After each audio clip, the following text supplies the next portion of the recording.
परमात्मा पूर्ण ब्रह्म सर्वश्रेष्ठी रचनहार कबीर परमेश्वर जी की असीम रजा से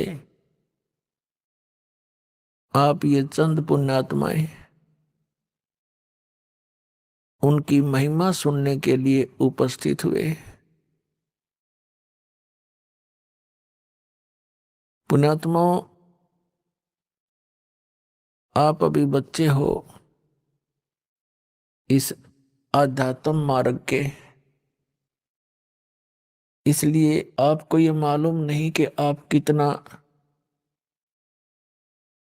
लाभ प्राप्त कर रहे हो, आपका कितना उपकार हो रहा है। परमात्मा कबीर जी जो काशी में बनारस में जुलाहा रूप में आए थे, दानक रूप में, वो पूर्ण परमात्मा है। और आप सभी आत्माएं इस पृथ्वी पर या अन्य लोकों में, इस काल के लोकों में या अन्य स्थानों, वो सभी परमेश्वर कबीर जी की आत्मा है, उसके बच्चे हैं। और हम यहाँ पर आए, हमने बहुत बड़ी गलती करी थी, अपने परमात्मा को भूलकर उस परमात्मा से हम हृदय हटाकर और यहाँ का जो भगवान है ब्रह्म ज्योति निरंजन सरपुरुष, इस पर आसक्त हो गए। एक समय ये तपस्या कर रहा था, एक पैर पर खड़ा होकर के सतलोक में, और हम इसकी इस अदा पर कुर्बान हो गए, फिजा हो गए। क्यों? क्योंकि हमें सारा सुख था वहां पर। हमारे को हमारे पिता ने सर्व सुविधा सब सुख दे रखे थे।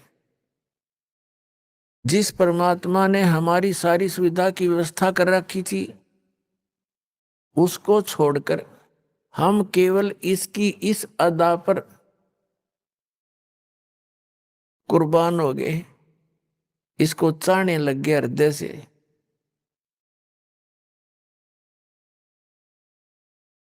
परमेश्वर ने बहुत बार आकाशवाणी की कि बच्चों, इसकी क्रिया को मत देखो, आप मस्त रहो। हम ऊपर से तो सावधान हो गए, अंदर से कसक गई नहीं।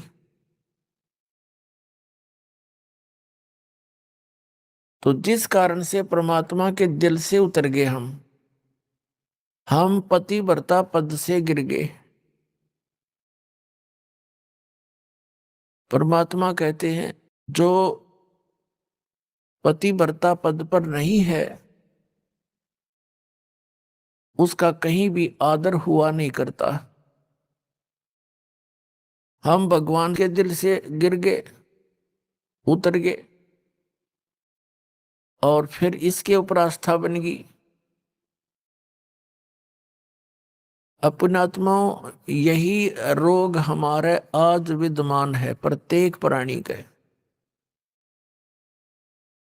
तो फिर क्या हुआ कि इस ज्योति निरंजन काल भगवान ने परमात्मा से कुछ याचना की। परमेश्वर कबीर जी ने पूछा, क्या चाहता है तू ज्योति निरंजन? क्यों तू खड़ा होकर तप कर रहा है? तब इसने कहा कि भगवान, जिस स्थान पर हम रह रहे हैं, ये स्थान मेरे लिए थोड़ा है, मुझे अकेला इंडिपेंडेंट स्थान दो, दया करो। परमात्मा ने इसको 21 ब्रह्मांड दान कर दिए, गिफ्ट इसका दे दिया। जैसे एक साहूकार पिता अपने पुत्र को 21 प्लाट उसके अलॉट कर दे के लिए वह ले जाते हैं। फिर इसने सोचा इसमें कुछ कंस्ट्रक्शन करूं, उसके लिए इसने फिर तप किया। परमात्मा ने पूछा, तू क्या चाहता है? इसने कहा कि मुझे कुछ कंस्ट्रक्शन करने की का मटेरियल दे दो, रचना सामग्री दो कर पकड़ो। परमात्मा ने इसको 3 गुण और 5 तत्व दे दिए कि ले अब खेल खिलौनों से। फिर इसने फिर तपस्या की इस काल भगवान ने, जिसके लोक में हम यहां महाकष्ट उठा रहे। तब परमात्मा ने पूछा अब क्या चाहता है तू? इसने कहा कि मेरे को कुछ आत्मा भी दे दो, मेरा अकेले का दिल नहीं लगता है। परमेश्वर ने कहा कि ये आत्मा मेरी है, मेरे वचन से, मेरी बॉडी से बाहर आई है, मेरे बच्चे हैं, इनको मैं किसी कीमत पर नहीं दे सकता, और मांग ले तेने जो मांगना है। तो इसने फिर से कहा कि दया करो, मेरा अकेले का दिल नहीं लगता। तब परमेश्वर ने कहा कबीर जी ने कि यदि कोई सब इच्छा से जाना चाहता है तेरे साथ तो पूछ ले उनसे। अब ये फिर आप जी के पास आ गया, जहां आप रहा करते थे, सारी सुविधा थी आपको सतलोक में। सतलोक के अंदर आपके बहुत बड़े सुंदर मकान महल वो खाली पड़े हैं, और सदाबहार बाग है, वहां पर बगीचे हैं, सेब संतरे काजू किशमिश मेवा वहां सदाबहार है, बड़े बड़े मकान हैं, आगे बड़ा लॉन है, सबके यहाँ पार्क है एक जैसा, सेम टू सेम। और वहां पर बहुत सुंदर झूल हैं जहां तुम झूला करते थे।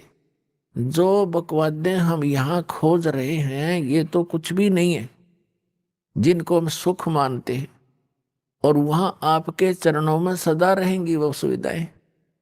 या तो मान लीजिए कोई 2 पैसे इकट्ठे हो गए किसी के पास, तो घूमने के लिए चला जाता है कुल्लू मनाली, ज्यादा से ज्यादा 2 4 10 दिन मुश्किल से 1 वर्ष में निकाल पाओगा, आते फिर कुल्लू में जुट जाएगा। बताओ के शहर से पट्टा हुआ खा के वो थोड़ी देर पार्क में गए, दिन छिप गया, बाजो वे उल्टे करना हो, फिर टाइम मिला तो थोड़ी बहुत देर घूमे, और वहां कोई काम में कोई नहीं, सारा दिन सुख, खाओ पियो परमात्मा की चर्चा रखो। वहां भी भजन करते हैं प्राणी, क्योंकि भजन में आनंद ही न आता है। परमात्मा के गुण गाने से आत्मा में एक अलग से स्फूर्ति रहती है, और सभी प्राणी मालिक की चर्चा करते हैं, और नीचे जो दुख पा रहे हैं उनके लिए वो बहुत दुखी होते हैं, हमारे बारे में बड़ी चिंता करते हैं कि देख परमात्मा कितनी बार जा लिए, ये भोले भाले बालक पहचानते नहीं मालिक को। तब जो यहां से गए हुए मोक्ष प्राप्त प्राणी वो कहते हैं कि भाई वहां तो भूला घड़ी पड़ गई, वहां तो जुल्म कर रखा है, आंखें नहीं खुलने देता। जिनको हम भगवान मानना करते ब्रह्मा विष्णु महेश, उनके भी चक्कर बांध रखे उसने, उनको भी सच्चाई का पता नहीं। आदरणीय गरीबदास साहब जी कहते हैं सतगुरु आए दया करी, हम पर मेहर करी जो सतलोक से चल कर आए।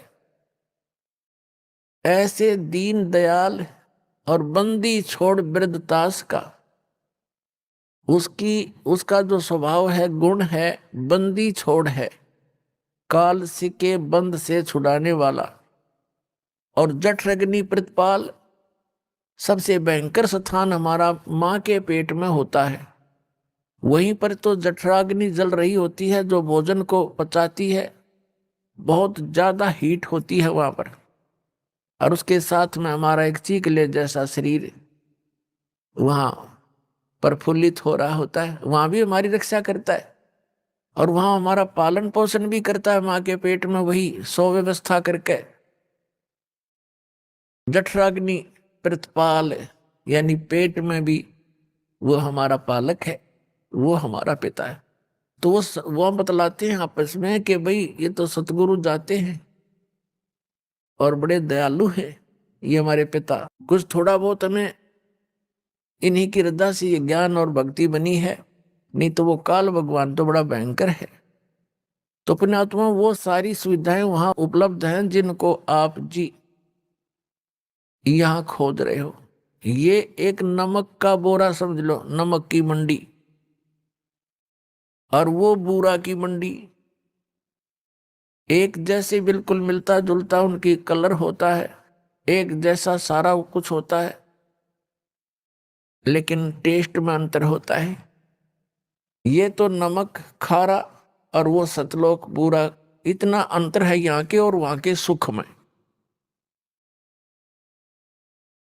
जैसे ये नकली पंथ बताते हैं, सतलोक के गुण गाते हैं, काल के नाम सुनाते हैं, और सतलोक के विषय में बताते हैं कि वहां कुछ है ही नहीं, चेतन ही चेतन है, प्रकाश ही प्रकाश है, चेतनता ही चेतनता है, आत्मा उसमें जाकर लीन हो जाती है। बता के कराएंगे उसमें लीन होकर के, कोई तो कहे वहां जाने का, उसमें लीन हो जाते हैं, क्योंकि उनका ज्ञान गलत, उनकी साधना समाधान गलत। तो जब थ्योरी गलत है तो प्रैक्टिकल ऑटोमेटिकली गलत है। तो पुण्यात्माओं, सौभाग्य आपका, घनी घनी किस्मत सराया करो, सौ सौ शुक्र मनाया करो उस परम पिता के, कबीर भगवान के, आपको इस समय में जन्म मिला और ये